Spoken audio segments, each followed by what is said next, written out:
Alright. Let's do this.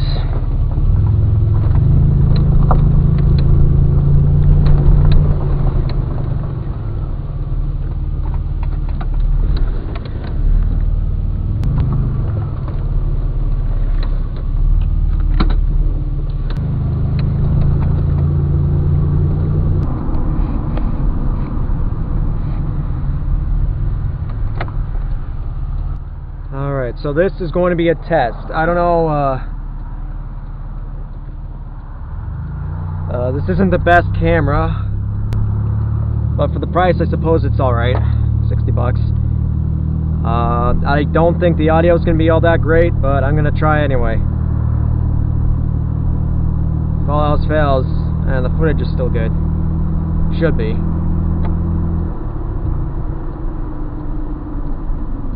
Okay, that's not.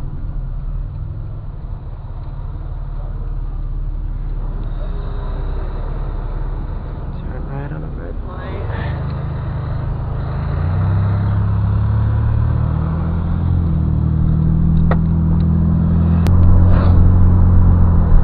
Should I forgot to roll up the windows. I think my window's okay. Just my window's alright. The other side can be fine.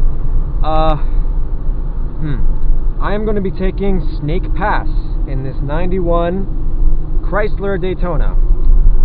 Chrysler, yes. Thing about the Daytona is that after, what was it, 87? The year that they had the facelift, that's when they started exporting to Canada as Chryslers. That doesn't mean that there aren't any Dodge Daytonas out here, it just means that the only ones named under the Dodge brand are of the post facelift variety. So like the Chrysler, what was the Chrysler Laser. We got Chrysler Lasers, we got Dodge Daytonas of that vintage, but no, but after 87, no. 87 and onward.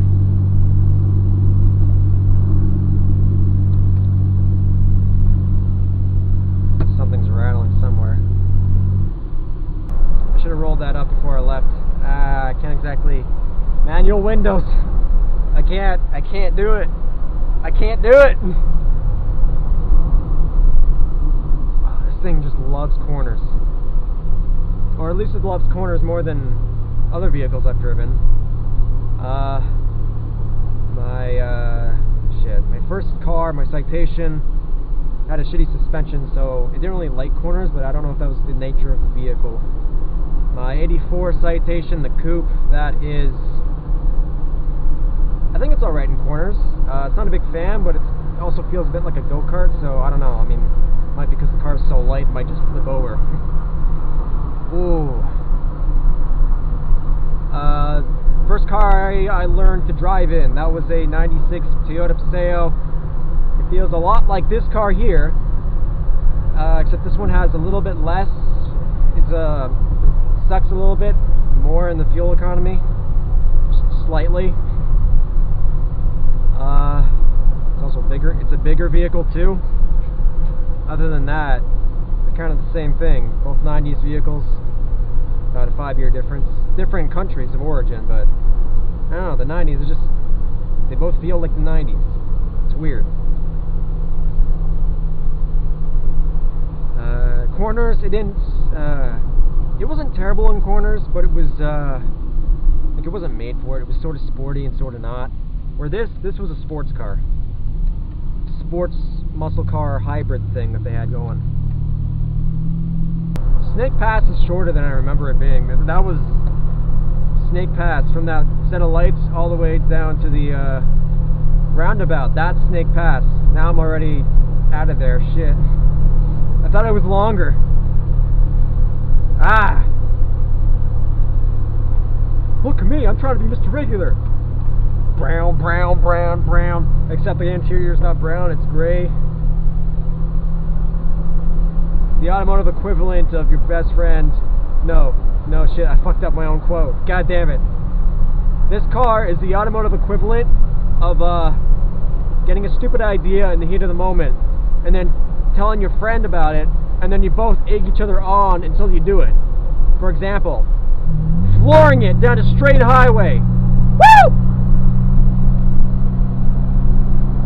And we're going, and we're going, and we're going, and holy shit, holy shit, holy shit, that was a Nissan NX, holy fuck.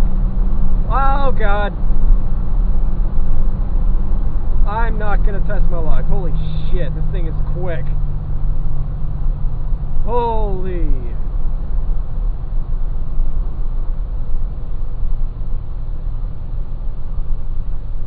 Don't worry, folks. I only went to 80. Don't worry, folks. Things that have gone dodo on this vehicle, because I know I'm gonna forget at some point. The turn signals. They feel so right. They're in hand. They are within reach, and it feels so natural, right? Same with the high beams. Speedometer. I'm not sure exactly what happens. I think it's when it sits for a period of longer than 2 weeks, it stops working. And then, I mean, for the first drive after that 3-week period, the speedo doesn't work. The odometer doesn't work. Trip counter doesn't work. And then once you shut the car off, like say to get gas, and then turn the car back on, everything like sort of reboots, and everything's all good. So I've had that happen twice so far. One of them was today. Right, I was talking about the turn signals. Fucking hell. Sometimes, I mean, it does whatever the fuck they want when it comes to self-canceling. Sometimes they will self-cancel, other times they won't. Some days I'll get lucky where it'll self-cancel all the time, and then other times it'll like be 50 or 30% of the time. Like, I don't know. Also, I believe there's a misfire. No, that's a guarantee. I guarantee that there's a misfire, because sitting at idle, the thing just like gang, gang, gang, gang, gang. So yeah, that window is making me nervous. I bet you it's just destroying the entire audio quality of this video. I gotta remember at the next light to close that. Brakes. Hello, Porsche. There we go. Alright, another thing that's gone dodo, I think the power steering is going a little bit. Or maybe I need some fluid, or maybe it's leaking fluid, I'm not sure. Actually, I'm going to lean towards the latter two. I don't know. I'm not sure if this car has discs all around. It would have discs front. That's been mandatory. It was mandatory for at least a couple of decades before this car came out. Let me think. Right. Sorry, I lost my train of thought. I'm getting back to it. I'm not sure if it's all the way around disc or if it's front disc, rear drum, but it kind of feels like drum brakes, where it catches really well at first and then it sort of fades off a little bit, but not to the point where, not to nearly the same level that actual drum brakes would. I know what fade feels like on drum brakes. Damn near almost got in a car accident because of that. But other than that sort of weird sensation, the brakes are really good. You would expect the brakes to be in a car like this. You would expect, in a car like this, you would expect the brakes to be really good, because it's a goddamn muscle car / sports car hybrid thing. It's built to go fast. It's built to handle corners fairly well. You don't got good brakes, you're in trouble. Legal trouble. Because I'm talking about the. That was a Monza. I'm talking about legal issues that the company would face, not just what the consumers would face. Headlights don't go up or down, which kind of sucks, but at the same time, modules in these cars, modules that control the headlights, they go bad. They have a real tendency to go bad and just puke goo all over the interior. I'm lucky so far to not have had that happen, which is either a string of luck, like 100% luck, or because a previous owner had already dealt with that. whole goo situation. So,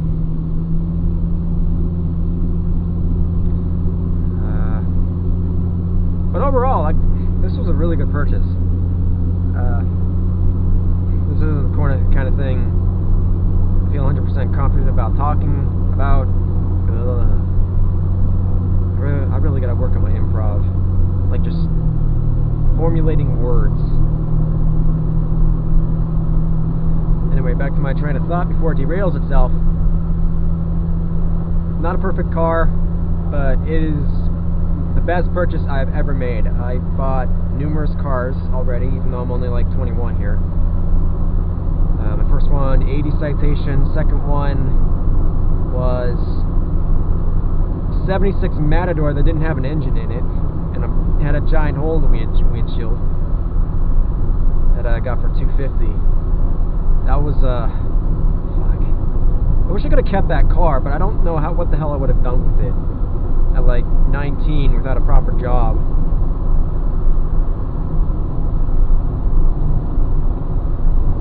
So I only had that for a month. It did go to an AMC guy though. However, he bought it for the purpose of using it for parts. His daughter had a Matador at the same generation, so I mean, at the very least, I went to keeping another running. Third car that I purchased was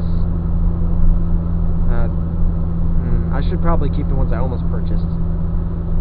There's only the one I almost purchased. The Buick Skyhawk, 77 Skyhawk. I almost purchased that 3 different times. It could have been my first car, but it just didn't pan out. It didn't pan out the second time either. The third time, I didn't have a fucking chance. It was blue, with the V6, auto. Had been converted to a manual at one point. Yeah. Anyways, third car was the Chevy. It was my second citation. Oh fuck, that's a holy nuts. That's fun. I was not paying attention there. I was trying to fucking figure out where I was going. Oh, there's a turn there. God. That's not scary in the slightest. Right, third car, Chevy Citation notchback. The 84 I was talking about before, that felt like a go-kart. Let's see, I'm trying to get to Vancouver right here.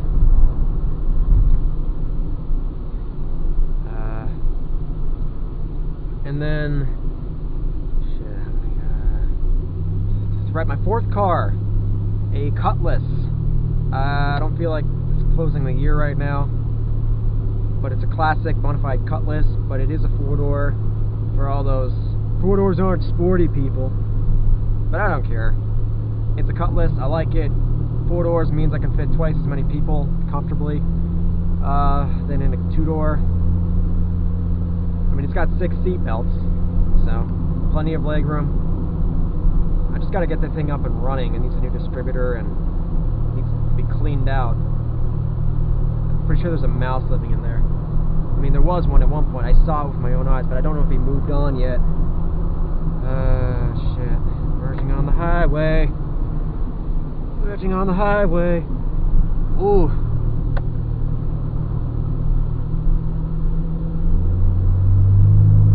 Gotta use some of that oomph. That high-end oomph.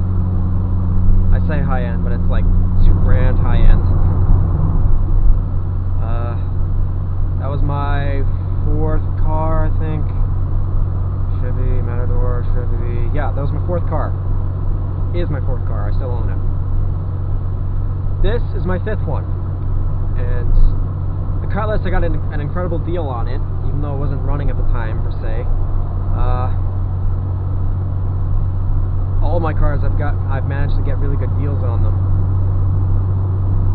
But this one, for the price I paid, and the fact that it's pretty much road ready, except for a few, like, things, like I think I'm gonna get some fluids checked and changed, and then that misfire, I need to figure out what's going on with that. But other than that, it's a running, driving car, ready to hit the road daily. compare that to the other cars I bought, and not the same story. The 84 Citation, the notch, it could be driven daily, but I don't want to because it's got some stuff that needs to be done to it. Like, I could drive it, but that's if I wanted to run it into the ground. Like, if I didn't care about the condition that I would be putting it into. Because it's got a shit wheel alignment on the front. I need to get that figured out. It's got to get a lot of fluids checked, changed. It's got ticking lifters. I think the ticking lifters are working themselves out. I put some cleaning solution in them, in the engine, to figure that out. Maybe it'll work itself out through that means, but I'm probably going to need to get the engine torn apart for that. Either it is the lifters or the camshaft. I don't know. That's the story they gave me.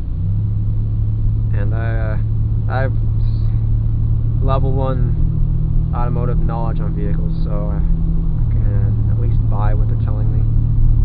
Like, it doesn't seem fishy. I'm just going on a large tangent.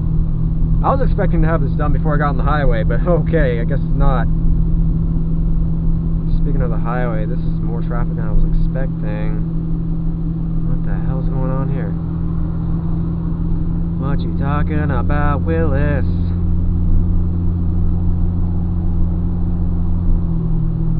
Shit. I gotta be somewhere in like an hour and 40 minutes. Normally traffic isn't this bad. It's not even rush hour, it's like 3 in the afternoon. There won't be construction. The highway already went through a massive construction phase, like that finished around 3 years ago. It started back in like 08, I want to say. So this would have to be just congestion. The hell, it's getting hot in here too.